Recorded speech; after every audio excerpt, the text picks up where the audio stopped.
The Challenge of the Yukon. On King! On you, Malamute! The Wonder Dog King, swiftest and strongest Eskimo lead dogs, blazes a trail through storm and snow for Sergeant Preston as he meets the Challenge of the Yukon.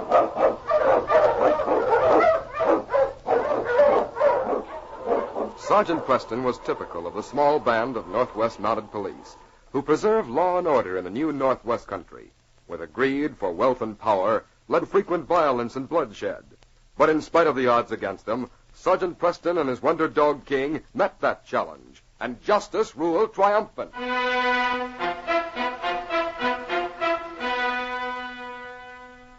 Old Andy Saunders owned the richest claim in the Yukon, but years of hardship before he struck it rich had etched deep lines in his leathery face.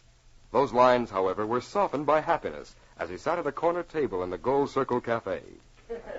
Happiness also lighted the face of the woman with Andy. The middle-aged look of discouragement and disillusionment was gone. Rita, the cafe entertainer, looked almost as young as she had when she first came to the Yukon. 10 years ago. And this is the first real moment of happiness I've known. Oh, Andy, you don't really mean what you said, do you? I never meant anything more. I'm sick of being a bachelor. A real home. Security. But, Andy, you're a millionaire. Why, you could go back to the States and have almost anything you wanted. I aim to stay here among my own kind of people, Rita. And you're my kind. If you don't mind the difference in age, why... Oh, there really isn't so much difference. I ain't quite as old as I look. And maybe I'm older than I look. Makeup helps, you know. You won't need no makeup if you marry me. And I'd like you with it or without it. Now, will you say yes? Yes, Andy. I'd be mighty proud to be your wife. Good. Now, let's tell the boys. Hey, everybody, I got an announcement to make. I'm buying drinks for the house. Rita and I are announcing our engagement. Pleasure to you. And, folks, he don't know it yet. Here comes my best man. My old friend, Sergeant Preston. Well, hello, Sergeant. You heard the news? Andy's getting married. Can you beat it? Andy, what's this all about? Rita's just promised to marry me, Preston, and I want you for best man. Well, congratulations, Andy. And I'd have King, too, but I don't know just where he'd fit in a wedding ceremony. Look at him. He sure approves of my choice. He likes you, Rita. Oh, King and I are old friends, aren't we, boy? There aren't many people who can say that either. King's very choosy about his friends. Sit down, Sergeant. Sit right here at our table. I'm buying drinks for the house. I'll be right back. Thanks, Andy. Come on, boys. Order anything you want. Bet I know what you're thinking. What? What do you mean? You're thinking I'm marrying him for his money, and I'll ditch him as soon as I get some of it. Well, you're wrong. Why, Rita, I wasn't thinking any such thing. That's what they all think, but they'll be fooled. I've always liked Andy, and, well, we'll be happy together. Why, of course you will. Andy's one of the finest men I know. Too good for me, I know that. But he's giving me a chance to be respectable and happy. I won't ever let him down. Now, Rita, you'd never let anybody down. Now stop worrying about what people think. And by the way, how's that young brother of yours? Well, I finally got enough money together to send him to school in Seattle. That's fine. The Yukon isn't the place for a boy his age. He was getting into bad company. I guess you know that. Well, everybody seems to be having a good time. Andy, I've never seen anybody look happier than you do. And I am happy, Sergeant. I got a lot to be happy about. Now, Rita, why don't you get your guitar and we'll have some music? Sure, Andy. I'll be right back. Yeah. Well, Preston, I'm a lucky man. Yes, Andy, I really think you are. Rita will be a good wife. And I'm going to give her everything she ever wanted. Now, when you left the table, she was worrying a little. Worrying? About what? Oh, she was afraid we'd all think that she was marrying you just for your money. Well, maybe money does have something to do with it. An old sourdough like me. I don't agree with you, Andy. I've an idea that Rita's thinking more about what she can give you than what she'll get from you. Well, maybe. I'm sorry she's worried about it, though. Kind of spoils things for her. Well, here's the guitar. What do you have, Andy? Just a second, Rita. Attention, everybody! Quiet! Quiet now! I want you all to be back here tomorrow night. And Bill Brown, you bring your big weighing scales with you. I'm giving my bride-to-be her weight in gold.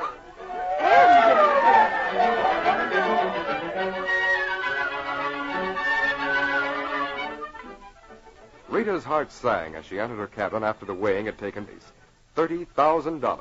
Now she could marry Andy for himself and not for his money. Suddenly, there was a knock on her door. Who is it? I got a message for you. Oh. Oh, you. I guess you don't recognize me with this beard, do you? I heard you were in this town. I came about your brother. My brother. Now I know you. You're Fred Pierce. Come in. Why did you come to see me about my brother? He's in trouble. He isn't in trouble. I sent him away to school. Have you heard from him since he got there? But there hasn't been time. I expect a letter from him any day now. You won't get one. What do you mean? He didn't go off to school. He went with me instead. You mean you stopped him? Why, you... Oh, you never approved of me. You always try to keep him away from me. Anyway, he's in trouble. Bad trouble. Your baby brother killed a man. Oh, no. Also, he got shot up a little himself. Oh, terrible. Where is he? He's with some Indians I know. I'm the only white man who knows where he is. The law is looking for him. I'll tell Andy. He'll help me. You ain't telling no one. Or I ain't telling where to find him. But what can I do? I saw that little gold weighing act at the cafe tonight. You're a rich woman. With that money, you could get him out of the country. I get the gold, we'll leave tonight. You mean without telling Andy? Why, if I do that, he'll think... Well, you can take your choice. Stay here and marry that prospector, or come with me now and keep your brother from hanging. Heard about Rita running off with all that money? Yeah, they say she went off in the middle of the night with that big guy with the black beard. Well, Andy should know better than to give her all that gold. Crazy old coot. I think Andy will chase after his girl. Nah, he's got a little pride. Anyway, it's her gold. He give it to her, didn't he?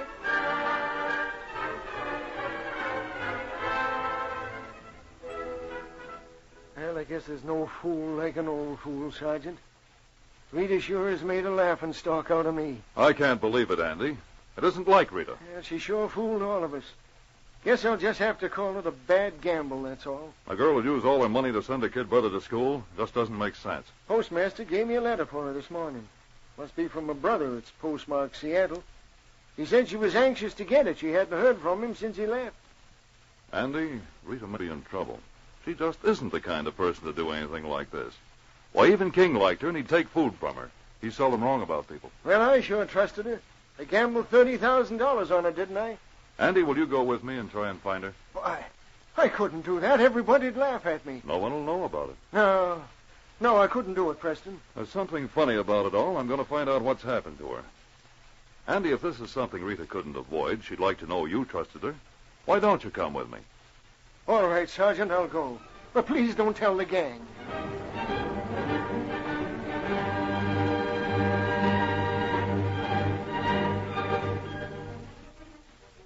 King, Preston's great lead dog, picked up Rita's trail easily. It was still fresh from the preceding night and led off into the wilderness. A storm was rising as Preston and Andy urged the dog team on. On King! On your Malamutes! Look, the bad storm coming up, Sergeant. We should be catching him soon. Rita can't travel very fast. She won't be able to keep going at all if the storm gets bad. I'll have to camp somewhere until it's over. It's going to be dark soon. You aiming to go on anyway? We won't stop until we catch him. I can't be much farther ahead. Oh, what a blast. This snow's going to be in drifts pretty soon. I'm glad we're getting into the woods. The trees will protect us some. What's King stopping for? What's the matter, boy? Come on, Andy. Well, he doesn't seem to know which way to go, Sergeant. Oh, I see what happened. The trail is split. Look, Andy, the sled went one way and someone went through the trees in the other direction. King seems to want to follow the trail leading through the trees. Hear that? It's a timber wolf. Well, there's a lot of them wolves around here this winter. What do you think we better do? Well, King wants to go that way. Andy, there's a chance that Rita may be off there alone. Alone? Take King and the dog team and follow that trail through the woods. I'll follow the other trail by myself. Send King after me if you don't need him.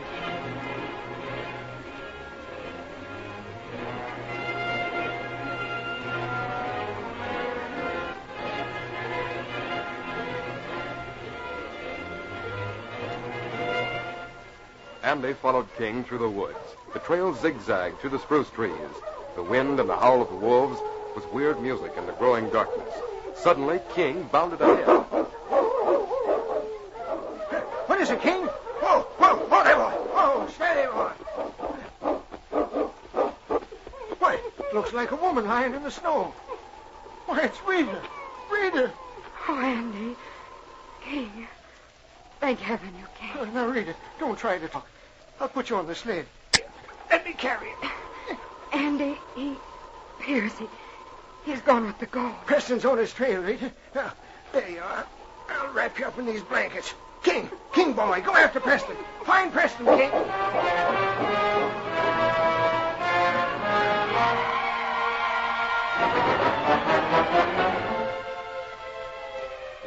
Preston plodded through the snow in the growing darkness. He knew he was gaining on the dog team ahead, which was slowed down by the heavy snow. Suddenly... Oh, my arm. I better get down behind this log. I got you, you dirty red coat. Come out with your hands up or I'll be over there and finish it. Oh, so you want to fight it out, eh? With his right arm disabled, Preston was in a desperate spot. Resting his gun on the log, he was able to shoot with his left hand and keep Pierce off. But if Pierce began to serve him, he knew it would be the end. Darkness was upon them now, and each man waited, exchanging shots when they thought they heard movement near them. Suddenly, Preston heard a welcome sound, the light running feet of King, and he called to him softly as he came near. King, boy. Here, fella. Quiet, boy. Now, you know what you have to do. Circle him, fella. Get behind him. Go on, King. Get him.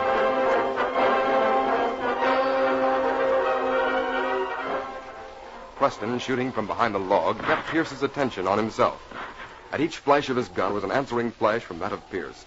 Suddenly, he heard the sound he was waiting for. Hold him, King! Hold him! Don't let him get away!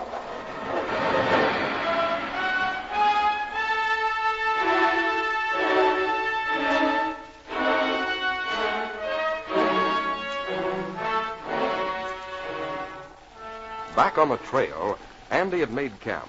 In a shelter made of spruce branches, he sat with Rita. A campfire blazed in front of him. Are you comfortable, Rita? Oh, yes. That helped so much. Andy, you do forgive me, don't you? Oh, there ain't nothing to forgive. I'd have done the same thing in your place. If only Preston catches us. I don't care about the money, Rita, as long as I know you didn't run out on me. Pierce didn't think anyone would follow us. That's why he left me when I couldn't go on in the storm. When I think how awful it was, that wind and the howl of the wolves... Oh, don't think about it, Rita. If only I'd waited, I'd have had that letter from my brother, and I'd known he was safe at school. You're lucky that lying Pierce just went off and left you instead of murdering you. I guess he thought the cold and the wolves would take care of that. Well, listen, that's King. Preston must have caught Pierce. That's a good team. Hello there! Hey, Preston! And look, Rita, King's bringing in Pierce. Close, doggo! I won't run away! That dog is watching you for the rest of the night. Oh, Sergeant, you're hurt. That's my arm. Come over here and let me look at it. King found you, didn't he? Yes, thanks to King, I'm here.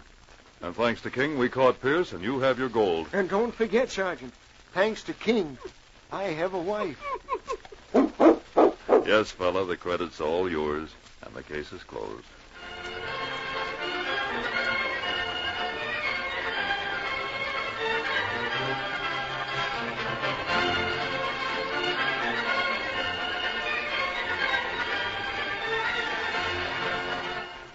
These copyrighted dramas originate in the studios of WXYZ Detroit, and all characters, names, places, and incidents used are fictitious.